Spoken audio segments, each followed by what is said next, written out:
یہ دیکھو کیا سوال پوچھا انہوں نے، ہم بستری کا شرعی طریقہ۔ محمد رفیع صاحب پوچھ رہے ہیں، میں بتا نہیں رہا کہاں سے ہیں تاکہ ایسا نہ ہو ان کے گھر والے جان لیں۔ میری عنقریب شادی ہونے والی ہے، مجھے زوجہ سے قربت کا سنت طریقہ بتا دیں۔ یہ سوال حیا کے خلاف ہے اور میں حیا کے خلاف سوالات نہ پڑھتا ہوں نہ اس کے جواب دیتا ہوں، لیکن چونکہ یہ سوال بہت زیادہ لوگ پوچھتے ہیں تو میں نے ہمت کر کے آج یہ پڑھ لیا ہے، اور اس میں لوگ غلط گائیڈ بھی کر رہے ہیں، تو اس لیے میں اس کا جواب دے رہا ہوں کہ اسلام میں کوئی خاص طریقہ نہیں ہے اس کا۔ اس پہ فالتو کتابیں لوگوں نے لکھی ہوئی ہیں، پتہ نہیں کیا کیا، وہ ایسے ہی لوگوں کی آ رہا ہے۔ تو یہ چیز نیچرل ہے۔ جیسے کوئی پوچھے کھانا کھانے کا طریقہ کیا ہے، تو بھائی منہ میں نوالا ڈال کے چباؤ، نگل لو، خود بخود فطرت سکھاتی ہے انسان کو۔ تو ایسی زوجہ کے قریب فطرت خود سکھا دیتی ہے۔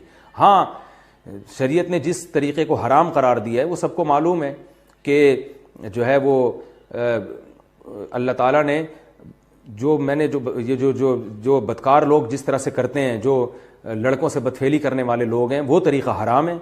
تو باقی اللہ تعالیٰ نے میاں بیوی کا معاملہ رکھا ہے، ایک دوسرے کا لباس ہے، تو کمرے کی باتیں ہیں وہ جیسے چاہیں مناسب سمجھیں، وہ ان کا اپنا ذاتی عمل ہے، اس کا کوئی خاص طریقہ نہیں ہے، اور یہ نیچر انسان کو خود سکھاتی ہے۔ نہ یہ طریقے نہ کسی سے سیکھنے کی ضرورت ہے۔ بعض لوگ تو حد درجے کی بے شرمی کرتے ہیں، وہ شادی سے پہلے جو ہے وہ فحش فلمیں دیکھتے ہیں تاکہ ہمیں طریقہ آ جائے۔ یہ انتہائی درجے کی بےہودگی ہے، انتہائی درجے کی ایک لعنتی عمل ہے یہ۔ تو یہ کوئی خاص طریقہ نہیں ہے۔ میاں بیوی ایک دوسرے کا لباس ہیں، وہ جس طرح سے ایک دوسرے کو سیٹسفائی کر سکتے ہیں وہ کر لیں، تاکہ ان کی توجہ کسی اور طرف نہ جائے، وہ حلال کی تسکین ان کی بند کمرے کے اندر ہو جائے۔ اور یہ باتیں لوگوں سے شیئر بھی نہیں کرنی چاہیے۔ آج یہ بھی ایک حرام کاری ہو رہی ہے، میں بہت سخت الفاظ استعمال کر رہا ہوں اس لیے کہ یہ، اور میرے پاس کوئی ہلکا لفظ نہیں ہے۔ وہ کیا ہوتا ہے کہ مرد اپنی زوجہ سے ہم بستری کر کے اس کے راز دوستوں کے سامنے فاش کر رہا ہوتا ہے، میں نے ایسے کیا، میں نے ایسے کیا۔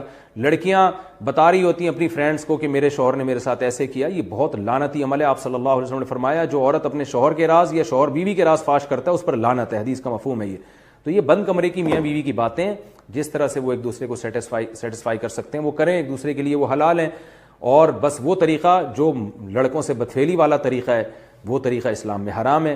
اور اللہ تعالیٰ نے حالت حیض میں زوجہ سے ہم بستری کو حرام قرار دیا کیونکہ اس میں گندگی ہے۔ باپ دیکھیں کہ وہ گندگی اس درجے کی نہیں ہے جتنی اورل سیکس میں گندگی ہوتی ہے۔ اگر اس میں ڈسچارج ہو جائے بندہ، انسان جو ہم بستری کرنے والا ہے زوجہ سے، وہ منہ میں ڈسچارج ہو جائے، تو آپ سوچیں کہ اللہ تعالیٰ شرمگاہ کو گندگی سے بچا رہے ہیں، جس کی وجہ سے حیض کی حالت میں ہم بستری کو حرام قرار دیا۔ تو منہ جس سے انسان کھانا کھاتا ہے، جس سے کلمہ پڑھتا ہے، اور جو انسان کے جسم میں سب سے اشرف عضو ہے، سب سے زیادہ معزز اور مکرم عضو ہے، اس میں ایسی گندگی کو ڈالنا کہاں سے جائز ہو سکتا ہے، کہاں سے حلال ہو سکتا ہے؟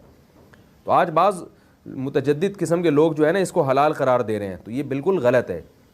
تو یہ بات خوب ذہن میں رکھیں کہ اورل سیکس کے ذریعے اپنی خواہش کو پورا کرنا اس طور پر کہ ڈسچارج ہو جائے انسان عورت کے منہ میں، بیوی کے منہ میں، یہ بالکل حرام ہے، بالکل ناجائز ہے، کیونکہ منی ایک غلیظ اور ناپاک اور گندگی ہے اور ناپاک اور نجس چیز ہے۔